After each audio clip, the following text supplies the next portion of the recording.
하나님, 예수님, 성령님, 아버지, 어머니 이런 그 절대의 가치를 제외하고 세상에 있는 단어들 중에 가장 소중한 단어, 가장 중요한 단어가 무엇일까라는 생각을 해봅니다. 여러분은 어떤 단어가 그런 절대 이제 단어들 빼놓고 어떤 단어가 가장 소중하다고 생각하십니까? 저는 관계라고 생각합니다. 관계. 제가 대학 시절에 읽었던 그 책 중에서 관계라고 하는 책이 있었는데요. 그 책에서 관계를 철길에 비유했던 생각이 납니다. 이 관계라고 하는 철길이 바로 놓여져 있을 때는요, 그 철길 위로 믿음과 소망과 사랑이라고 하는 기차가 거침없이 달려갈 수 있다라는 거예요. 그러나 만약 이 관계라고 하는 철길이 끊어지면은요, 어떤 소통도 일어나지 않는다라는 사실을 기억해야 합니다. 상처를 통해서 인간관계뿐만 아니라 하나님과의 관계까지도 혼란을 겪고 있는 사람들을 위해서 문서 사역자이자 방송 전도자로 불리우는 존 비비어는 관계라고 하는 책을 통하여서 여러 관계 속에서 받은 상처를 극복하는 법을 우리에게 전하고 있습니다. 이 존 비비어의 관계라는 책을 통해서 존 비비어는요, 실족하지 않는 법이 아니라, 상처받지 않는 법이 아니라 실족했을 때, 상처를 받았을 때 헤쳐나갈 수 있는 법에 대해서 그렇게 말하고 있습니다. 여러분, 인생을 살아가는 동안에 왜 관계들의 문제가 옵니까? 살아 있기 때문에 관계 문제들이 옵니다. 그러므로 삶의 현장 속에서 관계의 문제가 올 때 실족으로부터 해방될 수 있는 길, 그 길은 오직 예수 그리스도께로 돌아가는 길뿐임을 기억하는 은혜가 임하기를 주님께서 원하십니다. 자, 오늘 하나님께서는 본문을 통해서 하나님의 간섭을 직접적으로 체험한 이 그랄왕 아비멜렉이 하나님을 두려워했으며, 또한 하나님과 함께 하심 속에서 모든 일에 형통함을 입은 아브라함을 두려워했다라고 말씀합니다. 그리고 이제 어느 날 이 아비멜렉이 브엘세바에 머물고 있는 아브라함을 찾아가서 그곳에서 불가침 조약과 평화 동맹을 제안했다라고 말씀합니다. 왜냐하면 당시에는 인구가 많지 않았습니다. 그리고 그 어떤 질서, 그러니까 치안이 미비했던 상황 속에서 그 당시에는 서로 부족 간의 그 어떤 전쟁이 잦았다라는 거예요. 그러니까 좀 강하다고 생각하는 사람들은 약한 부족들을 가서 강탈하는 일들이 자주 있었기 때문에 이제 가까운 이웃들끼리, 그리고 상호 간에 서로 불가침 조약을 맺어서 내가 강할 때는 내가 너를 보호해주고 또 당신이 강할 때는 나를 보호해주고 서로 침범하지 않기로 그런 조약을 맺는 일이 흔한 시절이었습니다. 자, 하나님께서는 본문을 통해서 그 아비멜렉이 군대 장관을 거느리고 찾아와서 평화 조약을 맺어야 할 만큼 그 당시에요, 그랄랑 아비멜렉이 볼 때에 누구의 힘이요? 아브라함의 힘이 강성하게 되었음을 우리에게 보여주는 그러한 말씀입니다. 자, 오늘 본문을 통해서 하나님께서 우리에게 두 가지 메시지를 주시는데요. 첫 번째 메시지 같이 읽겠습니다. 시작. 하나님께서는 과거에 얽매이지 않고 언약 안에서 담대하게 살아가는 성도들을 기뻐하신다고 말씀하십니다. 먼저 그 22절에서 24절 말씀을 보니까요, 아비멜렉이 아브라함을 방문해서 언약 체결을 먼저 제의했다라는 거예요. 하나님께서는 이제 그 아브라함이 이스마엘을 떠나보내고 마음이 아파하고 있을 때, 그때 그랄 왕 아비멜렉이 또 그의 군대 장관 비골을 거느리고 그를 찾아왔다고 말씀합니다. 그리고 아브라함을 찾아온 아비멜렉은 하나님이 아브라함과 함께 하심을 보았다라고 고백합니다. 그러면서 너의 자손과 우리의 자손, 그러니까 우리 당대뿐만 아니라 우리 자손 대대로 서로가 서로에게 거짓으로 대하지 아니하고 진실함으로 대우하자고, 그렇게 그 사실을 맹세하자라고 제안을 합니다. 이에 아브라함이 기꺼이 그렇게 하기로 맹세했다라고 성경을 말씀합니다. 자, 그러면 왜 갑자기 아비멜렉이 아브라함을 찾아와서 평화협정을 맺자라고 제안을 했을까요? 아비멜렉은 이제 20장에서 이 사라의 사건 이후에 그랄 땅에서 계속 머물러 살아가고 있는 아브라함을 계속해서 관찰했다라는 거예요. 계속해서 관찰해서 봤더니요, 아브라함이 나날이 형통해 갑니다. 그걸 보면서 아브라함이 그러니까 자신 앞에서 그렇게 비겁했던 그 겁장이었던 아브라함이 아니라 그 아브라함과 함께 하시는 하나님을 아비멜렉이 보기 시작하면서 두 가지의 마음이 듭니다. 첫 번째는 아브라함과 함께하는 하나님에 대한 두려움, 자신의 꿈에 나타나서 자신의 가정에 태를 닫기도 하시고 열기도 하시는 그 아브라함의 하나님에 대한 두려운 마음이 하나가 생겼다라는 거예요. 그리고 또 하나는요, 그 하나님이 함께 하시는 아브라함에 대한 두려움, 아브라함에 대한 경외심이 생겼다라는 거예요. 그래서 이제 아브라함을 먼저 찾아와서 앞으로 우리가 맺을 이 언약을 서로 약속한 것을 거짓됨이 없이 성실하게 지키겠노라고 아비멜렉이 아브라함에게 누구 앞에서 맹세하라 그래요? 여호와 하나님, 언약에 신실하신 그 하나님 앞에서 네가 맹세하라. 그리고 이제 또 아비멜렉이 그런 이야기를 합니다. 지난 날을 기억하라라는 거예요. 사라의 사건 때에 아브라함을 충분히 아비멜렉의 입장에서 징계할 수도 있었습니다. 자신을 속인 죄를 물어서 아브라함을 징계할 수도 있었지만은요, 하나님을 두려워함으로 하나님께서 아브라함을 건들지 못하게 하심으로 징계하지 못했다라는 거예요. 그때 내가 너에게 호의를 베풀었던 것, 친절을 베풀었던 것. 오늘 성경에서는 후대함이라는 단어가 나오는데요, 이게 헤세드입니다. 내가 너에게 베풀었던 그 은혜를 기억하라라는 거예요. 그리고 너의 후손들이 나의 후손들에게 내가 너에게 베풀었던 동일한 친절함, 동일한 은혜를 베풀어 달라라고 요구합니다. 이 아브라함이요, 아비멜렉의 제안에 대해서 아브라함이 굉장히 기분 좋게 흔쾌하게 허락하고 가족들을 대표해서 맹세까지 합니다. 자, 오늘 하나님께서는 이 본문 말씀을 통해서 우리가 두 가지를 말씀하시는데요. 첫 번째는 뭐냐면 구원받은 성도는 세상 사람들, 세상 속에 들어가서 인정받는 삶을 살아야 한다는 거예요. 왜냐하면 하나님께서는 교회와 성도들의 영향력이 어디까지 흘러가기를 원하세요? 만물에게까지 흘러가기를 원하신다는 거예요. 그러면 교회와 성도들이 어떻게 세상으로부터, 세상 사람들로부터 인정받는 삶을 살아갈 수가 있을까요? 오늘 그 해답은요, 오늘 본문 속에 아비멜렉의 말 속에 있습니다. 아비멜렉이 아브라함을 향해서 뭐라 그래요? 첫 마디가 뭐예요? 하나님이 너와 함께 하시더라라는 거예요.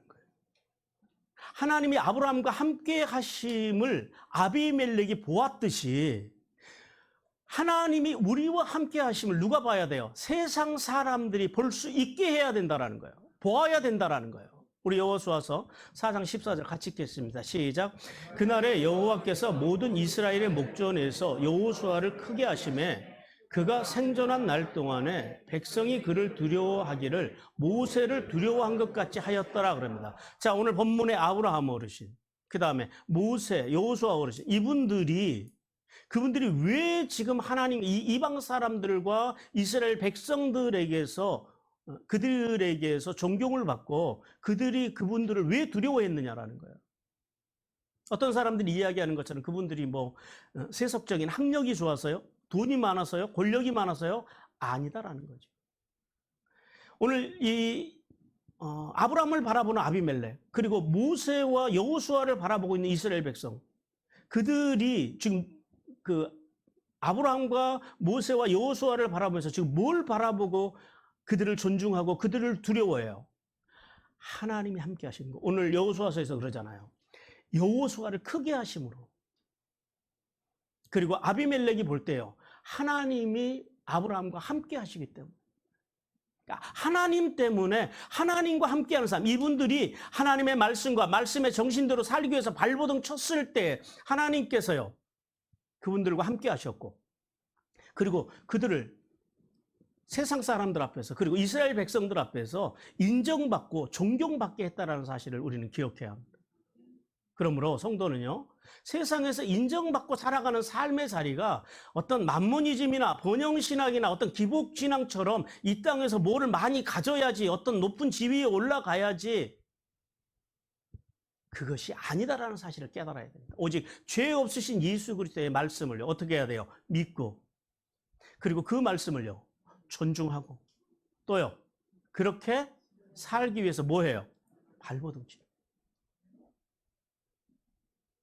그 삶을 통해서 하나님께서는요, 우리를 세상과 그리고 우리 주변에 있는 성도들로부터 존경받고 존중받게 한다는 사실을 깨달아야 됩니다.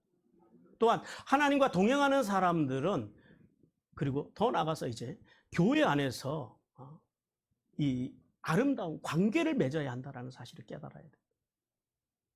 여러분, 복음의 최소 영향력이 어디예요? 가정. 그 다음은요, 교회. 성도들의 삶의 자리는 가정에서 빛나야 하고요. 그리고요, 교회에 와서 성도들의 관계가 아름다워야 돼요. 그리고 더 나아가서 하나님과 아름다운 관계를 맺은 성도들은요, 그리고 나서 더 나가서 세상 사람들로부터 세상 속에서도 인정받고 존중받는 인그리스도, 인격 신앙인이 되어야 한다는 사실을 깨닫기를 주님께서 원하십니다. 두 번째, 구원받은 성도들은요, 그래서 이웃과 화평을 이루는 삶을 살아가야 한다라고 주님께서 말씀합니다. 우리 로마서 12장 8절 같이 읽습니다. 시작. 할 수 있거든 너희로서는 모든 사람과 더불어 화목하라 그럽니다. 여기서 할 수 있건이라는 단어가요, 영어로 헬라어로 뒤나마이라고 그럽니다. 뒤나마이. 이게 무슨 말이냐면 능력 있는, 할 수 있는 이런 의미를 가지고 있어요. 무슨 말이냐면 성도는 교회에서뿐만 아니라 세상에 나가서 하나님이 주신 능력으로 모든 사람과 화목하면서 살아가야 된다. 화목을 만들어 가야 한다라는 거예요. 화목 속으로 들어가는 것이 아니라 화목을 우리 스스로가 만들어가는 사람들이 되어야 한다라고 말씀합니다. 그런데 안타까운 사실은 오늘날 한국 교회 안에 교회와 세상 속에 나아가서 성도들과 국민들을요, 분열시키는 사람들이 있습니다. 진영, 지역, 계층 이런 것들을 나눠서 서로 공격하고 분열을 조장하는 사람들이 있더라고요. 여러분, 화목을 깨고 분열을 만드는 이들의 행위는 하나님의 일이 아니라 누구의 일이에요? 마귀의 일이라는 사실을 분명히 깨달아야 됩니다. 우리 유다서 1장 19절 같이 읽습니다. 이 사람들은 분열을 일으키는 자며 육에 속한 자며 성령이 없는 자입니다. 예. 분열을 일으키는 사람들은 오늘 유다서를 통해서 주님께서 뭐라 그래요? 육에 속한 자라고 합니다. 육에 속했다는, 마귀에게 속했다라는 거예요. 그리고 왜 그래요? 그들에게 성령이 없다라는 거예요.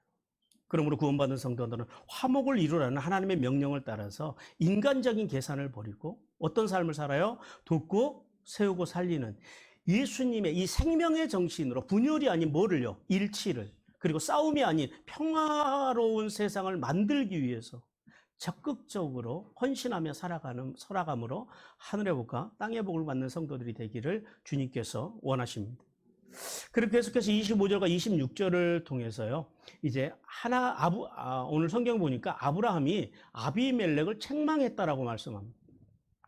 자, 하나님께서는 아브라함이 평화조약을 맺기 원하는 아비멜렉에게 그의 종들이 우물을 강탈한 일로 인해서 조목조목 따졌으며, 아비멜렉은 자신이 제대로 보고받지도 못했고, 그리고 아브라함에게 너도 나에게 말하지 않았다, 그래서 오늘 알았다라고 그렇게 강변했다라고 말씀합니다. 사실 이 우물이라고 하는 것은요, 우리가 생각하는 그런 우물의 개념은 아닙니다. 이 유목민들에게 우물이라고 하는 것은 생명입니다. 생명. 그러니까 자신의 모든 가치를 주고도 바꿔야 되는, 어쩌면 자신의 생명보다도 더욱 귀한 자손 만대가 살아갈 수 있는 터전이 되는 것이, 우리는 땅입니다만 유대인 그 유목민들은요, 우물입니다. 우물이 있어야 살아가는 거예요. 우리야 뭐 강도 많고 개울도 많고 또 산에만 들어가도 또 물이 많잖아요. 그리고 또 지하를 파면은 우리나라는 그래도 비교적 물이 많이 나오는 이제 그런 지역 가운데 하나입니다만은, 이 우물이 없으면요, 광야에서 사람도 못 살 뿐만 아니라 더구나요, 짐승들은 도저히 살아갈 수가 없습니다. 그래서 이 유목민들은 이 우물을 놓고 분쟁하는 일이 잦았습니다. 그리고 심지어는요, 이게 전쟁으로까지 우물 때문에 이제 전쟁이 일어나기도 합니다. 그래서 아브라함이 이 평화조약을 맺기 전에 아비멜렉에게 우물로 인한 분쟁의 문제를 분명히 정리하기를 원했습니다. 왜냐하면 이 평화조약이 끝나고 나면은 다시 그 우물의 문제 때문에 더 큰 문제를 야기할 수도 있었기 때문에.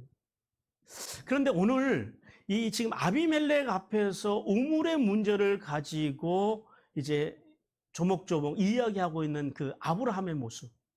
자, 불과 우리가 20장에서 봤던 아브라함의 모습과 어떻습니까? 같습니까? 다릅니까? 전혀 다른 모습입니다. 20장에서는 어떤 모습이었어요?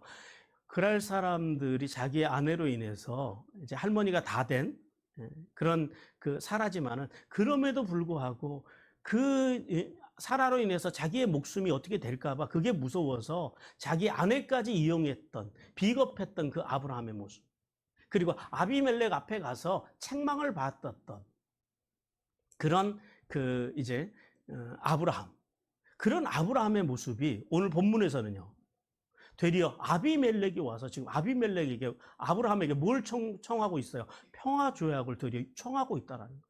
사정하고 있다라는 거예요. 그리고 또 아브라함이 이제는 그랄 왕과 같은 위치에서 지금 둘이 논쟁하고 있다라는 거예요. 우물의 문제를 놓고 협상하고 있다라는 거예요. 어떻게 이런 일이 가능했을까요? 불과 지금 세월이 얼마 흐르지도 않았는데 아브라함이 그 사이에 뭐 재산이 더 많아졌을까요? 세력이 더 커져서 그럴까요? 답은요, 이미 우리가 알고 있습니다. 왜요? 뭘 봤어요, 아비멜렉이? 아브라함이 커진 게 아니라 아비멜렉이 아브라함의 진가를 알아본 거예요. 어떤 진가를요? 아브라함과 함께 하시는 하나님의 능력. 그 능력이 오늘 아브라함을 아비멜렉 앞에서 지금 당당하게 만들고 있다라고요. 성도 여러분, 우리는 오늘 본문 말씀을 통해서 두 가지를 기억해야 됩니다. 첫째는 그리스도를 믿는 성도들은요, 담대해야 합니다. 오늘 본문에서 아브라함이 지난날 자신의 실수, 불과 얼마 전에 아비멜렉 앞에서 비굴하게, 비겁하게 행동했던 그런 것에 매이지 않고 있다라는 거예요. 지나간 것은 지나간 것대로 지금 그렇게 놓고 가고 있다라는 거예요. 우물의 문제를, 그리고 또 한 가지는 우물의 문제를요, 아브라함이 지난날 네가 나를 책망했어? 그러면은 나도 너에게 그 문제를 가지고 감정적으로 지금 처리하고 있지 않다라는 거예요. 이제는요, 지난날 아비멜렉 앞에서도 두려워해서 거짓말했던 그런 연약하고 부족한 아브라함이 아니고요, 이제는 당당한, 담대한 하나님의 사람으로서 지금 아비멜렉과 소위 말해서 맞짱 뜨고 있는 그런 아브라함의 모습을 봅니다. 이게 어떤 모습입니까? 지난날에 어떤 죄를 지었을지라도 회개하고 하나님께로 돌아온 성도의 모습입니다. 우리가 그래야 된다는 거예요. 마귀는요, 끊임없이 우리를 고소합니다. 너 옛날에 이런 죄 졌지. 옛날에 이렇게 살았지. 근데 네가 지금? 그럼 우리는 뭐라 그래야 돼요? 보통 그러면은 많은 그리스도인들이 주눅이 됩니다. 어떻게 해야 돼요? 그래, 네 말이 맞아. 옛날에 내가 그랬지. 그러나 지금은요, 우리가 어떻게 됐어요? 회개하고 돌아왔다라는 거예요.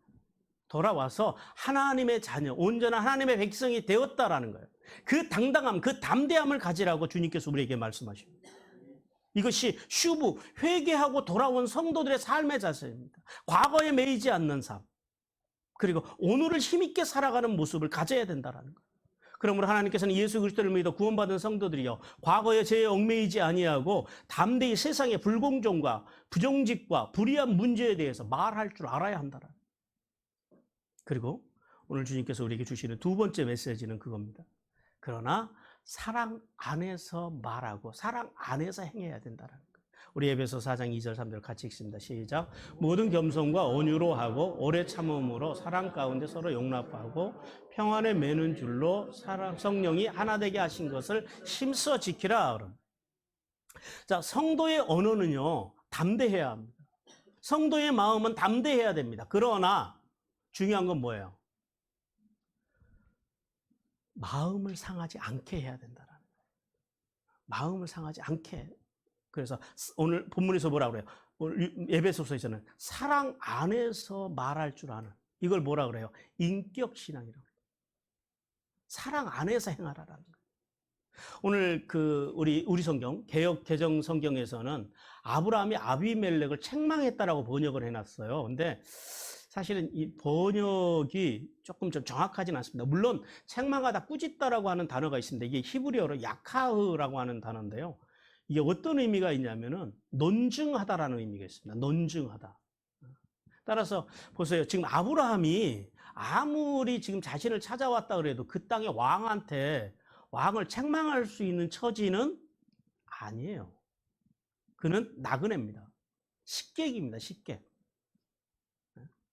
나그네인 아브라함이 그 나라의 왕을 우물 하나 때문에 책망했다. 그것은 번역상 맞지 않습니다. 오늘 논증했다라는 거예요. 나그네인 아브라함이 그랄 왕을 책망했다라기보다는 그가 마음 상하지 않도록, 그의 감정이 상하지 않도록 아비멜렉에게 자초지종을 묻고 조목조목 따졌다라는 거예요. 서로 논증했다라는, 이것이 왜 잘못됐는지를 증명했다라는 거예요. 그러므로 성도들은요, 어떤 말을 할 때 사랑의 언어를 써야 됩니다. 생명의 언어를 써야 됩니다. 감정으로 치우치면은요, 결국 분쟁만 일어납니다. 성도의 언어는요, 돕고 세우고 살리는 언어여야 됩니다. 왜냐하면 아무리 옳은 말, 아무리 좋은 말을 해도요, 그 말 속에 뭐가 없으면요, 사랑의 마음이 없으면 결국 상대방에게 상처를 주고 또 그것으로 인해서 서로 분쟁이 일어나더라. 근데 아브라함이요, 그렇게 하지 않았다라는 거예요. 분쟁을 위해서 말을 하는 것이 아니라 아비멜렉이 전혀 마음 상하지 않도록 아브라함이 사랑의 말로, 생명의 언어로 그 모든 문제들을 해결해 갔다라고 오늘 성경은 우리에게 이렇게 말씀합니다. 사랑하는 성도 여러분, 하나님께서는 예수 그리스도를 믿어 구원받은 성도는 과거의 죄악에 매이지 않고 담대하게 세상을 살아갈 것을 말씀하십니다. 그리고 매사에 생명의 언어, 즉 돕고 세우고 살리는 사랑의 언어로 그리스도의 몸인 교회를 세워감으로 하늘에 있으리며 땅에 기름진 복을 받으라고 주님께서 우리에게 말씀하십니다. 자, 두 번째 하나님께 주신 메시지 같이 읽습니다. 시작. 하나님께서는 증거하는 삶을 통하여 세상과 하나님과 좋은 관계로 살아가는 성도들을 기뻐하신다 그럽니다. 먼저 27절과 31절 말씀해 보니까요, 아브라함이 아비멜렉과 언약을 맺고 이제 이 우물 분쟁을 다 종식시켰다라고 말씀합니다. 오늘 하나님께서는 아브라함이 아비멜렉에게 오늘 성경에 보니까 양과 소를 가져다가 주었다 그래요. 근데 이 양이라고 하는 단어는 원래 따로 있거든요. 근데 원문에 보면은 이 단어가 양이 아니고 촌입니다. 촌. 이 촌이라고 하는 말이 무슨 말이냐면 작은 가축, 즉 양과 염소를 의미합니다. 그러니까 오늘 성경이 이제 정확하게 번역을 하려면 양과 염소와 소를 가져다가 아비멜렉에게 주고 이렇게 번역을 해야 됩니다. 그런데 아브라함이 그냥 그 양과 염소와 소만 주는 것이 아니라 그 양과 염소와 소를 주면서 그 가운데서 특별히 7마리의 암양을 따로 구별해서 놓았다라고 그렇게 말씀합니다. 이 사실에 대해서 오늘 아비멜렉이 의아해 합니다. 왜 아브라함이 7마리의 암양을 따로 구별해 놓았을까요? 7이라고 하는 것, 쉐바, 무슨 뜻이라고요? 언약입니다. 그리고 맹세라고 하는 뜻이 있습니다. 무슨 말이냐면 이게 일종의 어떤 계약서와 같은 효과를 내는 거예요. 그러니까 우리 그 성경에 보면은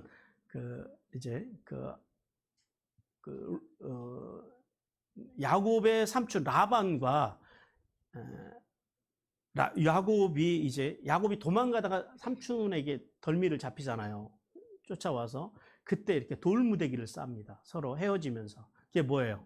그게 이제 이런 거예요. 쉐바, 약속입니다. 맹세입니다. 그래서 아브라함이 7마리의 양을 따로 구별해서 놓고 그것을 누구의 손으로 가져가게 하냐면은, 누구의 손으로 인수받게 하냐면 아비멜렉의 손으로 직접 인수받게 합니다. 많은 것을 놓고 당신의 종들에게 가져가라 하십시오 해도 되잖아요. 근데 굳이 7마리를 따로 떼어놓고 아비멜렉이 직접 그것을 인수하게 합니다. 무슨 말이에요? 내가 이 우물을 합법적으로 샀다라고 하는 일종의 그게 계약서입니다. 증거입니다. 증거. 그래서 그 아비멜렉이 증거물을 수령했기 때문에 이게 비로소 계약이 확정되었다고 하는 그런 의미를 가지고 있는데, 그래서 그 우물을 뭐라고 불렀다고요? 성경에서 부엘세바라고 합니다. 부엘세바. 이 어떤 의미냐면 맹세의 우물, 언약의 우물, 혹은요 7의 우물, 이런 의미를 가지고 있어요. 자, 성도 여러분, 오늘 본문 말씀을 통해서 주님께서 우리에게 주시는 메시지는 그겁니다. 예수 그리스도를 믿어 구원받은 성도들은 삶의 증거가 있어야 된다라는 거예요. 믿음이 성숙하면 성숙하는 증거가 있어야 된다라는 거예요. 하나님의 사람 아브라함이 우물을 산 일로 아비멜렉에게 7양을 증거로 내어놓은 것처럼 성도의 삶에서도요, 구원받은 성도로서의 삶의 증거가 드러나야 한다라는 거예요. 그러므로 예수 그리스도를 믿어 구원받은 성도들이 성화의 삶을 통해서 인격 신앙으로 성숙하기 위해서는요, 세 가지 증거가 있어야 합니다.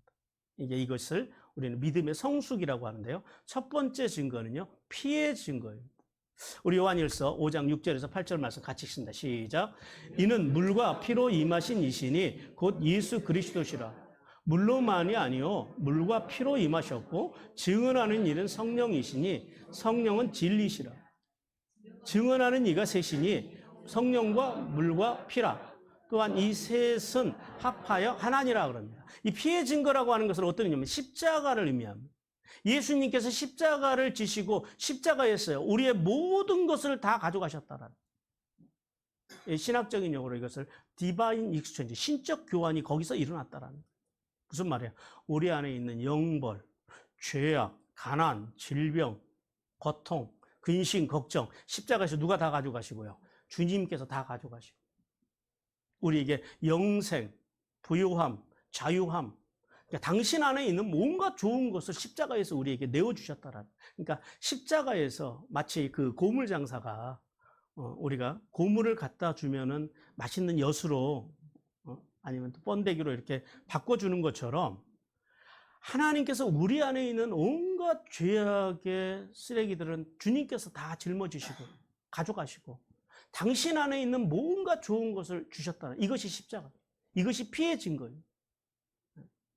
그래서 이 신적 교환을 통해서 죄의 문제를 해결받고 내가 구원받았다는 사실, 이것을 뭐라고 부른다고요? 피의 증거라고 합니다. 그러니까 예수 그리스도의 십자가로 내가 구원받은 확신이 있느냐라는 거예요. 두 번째는 물의 증거가 있어야 됩니다. 우리 요한복음 3장 3절에서 5절 말씀 같이 읽습니다. 시작. 예수께서 대답하여 이르시되 진실로 진실로 내게 이르노니 사람이 거듭나지 아니하면 하나님의 나라를 볼 수 없느니라. 니고데모가 이르되 사람이 늙으면 어떻게 날 수 있사옵나이까? 두 번째 모태에 들어갔다가 날 수 있사옵나이까? 예수께서 대답하시되 진실로 진실로 내게 이르노니 사람이 물과 성령으로 나지 아니하면 아버지의 나라에 들어갈 수 없느니라. 그래요. 물의 증거라고 하는 것은 세례를 의미합니다. 즉 물로 세례를 받았다라고 하는 것은 구원받기 이전에 나 자신이 물속에서 수장됐다라는 거예요. 나는 죽고, 그러니까 구원받기 이전에 나는 죽고, 그리고 예수 그리스도 안에서 새롭게 태어났음을 믿는 것, 이것을 세례라고. 우리는 새로운 존재. 그래서 우리를 누구라고 불러요? 그리스도인이라고. 새 창조된 인간.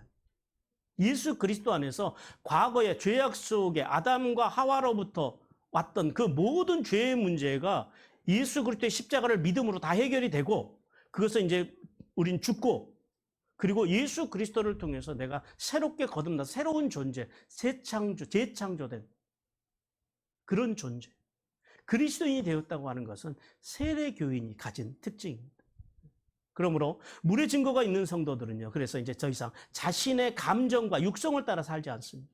그리고 예수님의 말씀과 말씀의 정신으로 살기 위해서 발버둥 치는 것, 그것이 바로 세례 정신입니다. 그 다음에 세 번째는 성령의 증거가 있어야 됩니다. 로마서 8장 5절부터 9절 말씀까지 같이 읽습니다. 시작. 육신을 따르는 자는 육신의 일을, 영을 따르는 자는 영의 일을 생각하나니 육신의 생각은 사망이요 영의 생각은 생명과 평안이니라. 육신의 생각은 하나님과 원수되나니 이는 하나님의 법에 굴복하지 아니할 뿐만 아니라 할 수 없음이라. 육신에 있는 자들은 하나님을 기쁘시게 할 수 없느니라. 만일 너희 속에 하나님의 영이 계시면 너희가 육신에 있지 아니하고 영에 있나니 누구든지 그리스도의 영이 없으면 그리스도의 사람이 아니니라. 이 성령의 증거라고 하는 것은요, 육신의 충동이나 감정으로 살지 않고 어떤 삶을 살아요? 생명의 말. 그러니까 돕고 세우고 살리는 그 성령을 쫓아서 영의 생각으로, 그리고 성령의 인도하심을 거스르지 않고 살아가는 삶, 그것을 바로 성령을 쫓아 살아가는 삶이라고 말씀합니다. 그러므로 예수 그리스도를 믿어 구원받은 성도들은요, 아브라함이 우물을 얻기 위해서 아비멜렉에 증거를 내어놓은 것처럼 이렇게 피의 증거, 물의 증거, 그리고 성령의 증거를 세상과 마귀 앞에 와서 마귀에게 내놓을 수 있어야 된다는 것. 그렇게 이 증거를 통해서 우리는 비로소 하나님의 백성임을 확증할 수 있는 삶을 살아갈 수 있습니다. 그렇게 이 하나님의 백성임을 확증하는 이런 삶의 증거들을 통해서 하늘의 복과 땅의 복을 받는 성도들이 되기를 원하십니다. 자, 마지막 이제 32절과 34절을 통해서 아브라함과 아비멜렉의 언약 체결이 완료되었음에 대해서 말씀합니다. 하나님께서는 아비멜렉과 군대 장군 비굴이 브엘세바에서 언약을 이제 세우고 아브라함을 떠나갔으며, 아브라함은 이제 하나님께 감사하며 그 땅을 브엘세바라고 부르고 그곳에 에셀나무를 심고 블레셋의 땅, 그 그랄 땅에서 이제 아주 오랫동안 거주했다라고 그렇게 말씀합니다. 그러니까 성경학자들은 보통 한 10년 이상 거주한 걸로 봅니다. 예, 왜냐하면은 이제 그 땅에서 이제 이삭이 이제 장성하는 이제 그런 땅이거든요.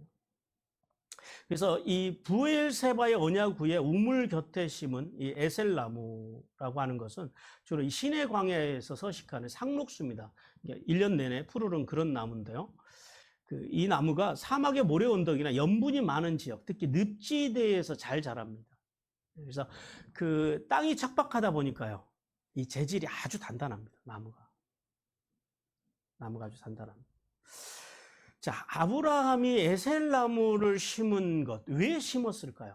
왜 하나님께서는 에셀나무를 심은 것에 대해서 성경에 기록을 해 놓으셨을까요? 아브라함의 어떤 소망이 이 나무 속에 담겨 있는 것으로 봅니다. 영원토록 변함없으신 하나님의 은혜, 하나님께서 베푸신 그 은혜와 그리고 섭리를 기념하는 거예요. 하나님께 감사하는 마음을 그 나무에 담았다고 봅니다. 그리고 또 하나는 이제 이 나무를 심음으로 인해서 아비멜렉과 맺었던 언약이 오래 지속되기를 기원하는 마음으로 심었을 것으로 봅니다. 그리고 계속해서 아브라함이요, 오늘 본문에 보니까 그래요, 여호와의 이름을 불렀다 그럽니다. 이 불렀다라고 하는 말이 그 히브리어로 카라라고 그러거든요. 이게 선포하다라는 의미도 있습니다. 그러니까 그 땅에서 여호와의 이름을 아브라함이 선포했다라는 거예요. 선포했다라는 거예요. 그러니까 그 블레셋 땅이 하나님의 이름을 드러내었음을, 그것을 의미합니다. 성도 여러분, 오늘 본문을 통해서 하나님께서는요, 우리에게 두 가지를 또 말씀하시는데요. 첫 번째는 뭐냐면, 예수 그리스도를 믿어 구원받은 성도들은요, 항상 이웃들과 좋은 관계 속에서 살아가고, 좋은 관계를 살아가기 위해서 늘 이제 선을 행하면서 살아가야 한다라고 주님께서 우리에게 말씀합니다. 여러분, 광야의 나무가 어떤 역할을 할까요? 이게 그 광야의 나무는 그 나그네나 목동들에게 있어서 그늘을 제공해주는 아주 중요한 나무입니다. 왜냐하면 그 시내 광야나 그쪽의 그 사막들이나 광야들은 습하지가 않아요. 그래서 그늘 속에 들어가면 굉장히 시원합니다. 그러니까 지친 영혼들에게 쉼을 주는 것이 바로 나무입니다. 마찬가지로 예수 그리스도를 구원받은 성도들이요, 아브라함이 이 브엘세바의 에셀나무를 심은 것처럼 광야 같은 세상 속에서 지친 성도, 지친 사람들, 지친 또 주변에 있는 성도들, 그들을 참되고 영원한 쉼과 안식을 주시는 예수 그리스도께로 인도해야 될 사명이 있다는 거예요. 그래서 예수 믿는 사람들은요, 세상에 나가서도 뭘 잘해야 된다고요? 관계를 잘해야 됩니다. 관계를. 안 믿는 사람들과 좋은 관계를 맺어야 됩니다. 한 번 보고 말 사이라도 내가 할 수 있는 최고의 친절을 베풀어야 하는 것이 그리스도인의 삶의 자리예요. 그리고 두 번째는 예수 그리스도를 믿어 구원받은 성도는요, 더욱더 언약에 신실하신 하나님과 또한 좋은 관계를 맺어야 합니다. 왜냐하면 하나님과 좋은 관계를 맺고 살아갈 때요, 누가 찾아와요? 아비멜렉이 찾아옵니다. 우리가 대단해서 세상 사람들이 우리를 존중해주고 존경해주는 것이 아니라 그리스도의 그 어떤 존중, 그리스도인들의 어떤 정체성, 그것을 어디에서 찾는다고요? 하나님과의 관계에서 찾는다라는 거예요. 많은 분들이 세상적으로, 세속적으로 출세해야지 내가 그리스도인으로서 존중을 받는다고 생각합니다. 천만의 말씀. 예수 안 믿고도 세상에 출세한 사람들은 얼마든지 많이 있습니다. 예수 그리스도인들의 정체성은 어디에 있냐면 하나님과의 관계 속에 있다라는 거예요. 하나님과의 바른 관계를 맺을 때에 이제 세상 사람들에게서 우리가 그리스도인으로, 그리스도로, 인격 신앙인으로 존중받고, 그리고 세상 사람들이 우리를 보고 하나님을 두려워하게 된다는 사실을 깨닫기를 원하십니다.